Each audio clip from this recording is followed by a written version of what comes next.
feel like you have to patch up the things in your life that are actually causing you to be the way you are. It's not just like a fix, like, oh, let me change my mindset. It's like, no, I need to heal myself, and then I can focus on changing my mindset.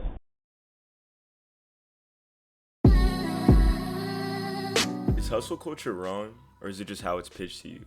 Are you lazy because you lack ambition? Do you start to change your life around, but then relapse? Maybe it's because change is not as easy as people will make it seem. These 5 tips will not change your life, unless you're ready for them. Are you ready to sacrifice everything you love and care about to become the next Elon Musk?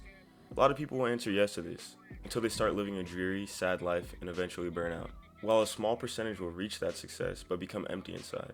An empty carcass with tons of bread, living the dream on social media.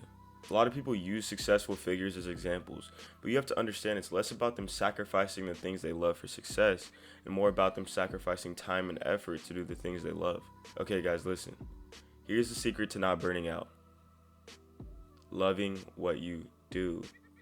Crazy stuff we're talking about here.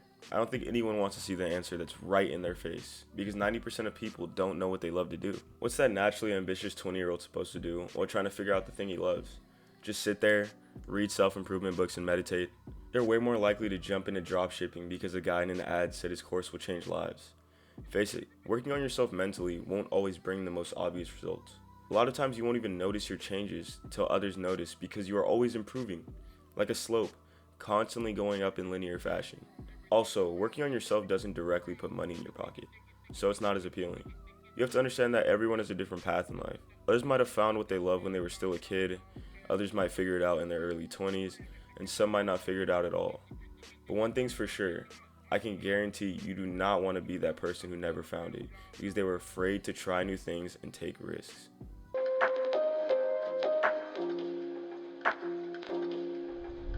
You can't successfully change your mindset unless you figure out the things that created your current one, or you'll always relapse. That's where, like I said in chapter 1, meditation and general self-improvement comes into play. Being self-aware of your flaws and strengths can help you get rid of bad habits and old biases. Think when you get sad, what do you go to make you feel happier? And is that healthy? What do you do that you know holds you back from completing your goals? Think about it this way. Say you're a college student, all of a sudden a flip switches.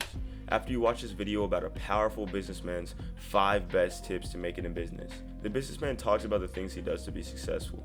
Now you start applying these things to your own life in hopes that it makes a difference. It's going good the first day. Matter of fact, you're staying consistent for the first week, but then one day you start slacking a little bit. You have a weird feeling that it doesn't feel right. It feels forced. The tips you're following seem to not fit right. Maybe they're a size too big. Then you circle back to the video and really think about it. What made him actually come up with these tips for success? Did any situations lead him to think and do things this specific way? You look into his history and realize, oh, he was short on post-it notes, so he used the back of old worksheets from elementary school to write his notes down on. I don't know, it's kind of a weird example, but you get the point, I think. And that's what worked for him. But when I do it, my brain doesn't fully click with it. Therefore, I have to force myself to do it every time. What I'm getting at is somebody else's experience is not yours, and what inspires/motivates you doesn't necessarily strengthen you. When you do what you love, you don't need that motivation to do it. You just do it, because it's like a hobby you're obsessed with. You find the solutions to your problems and progress, because you don't get tired of it. What I'm getting at is, don't be blinded from your yearning for success and money into believing these get rich fast or these 5-tip schemes, because they'll get you nowhere. The only thing you're doing is donating money to the entrepreneurial scam fund. And honestly, just find out what you love to do. Don't rush yourself. Just do things thoughtfully and actually try to live to be happy. And then the bread will all come along the way or something like that. Okay. Well, thank you guys for watching this video. And yeah, drop some shit in the comments if you disagree, agree, have any opinions about what I'm saying. Okay? All right. Peace.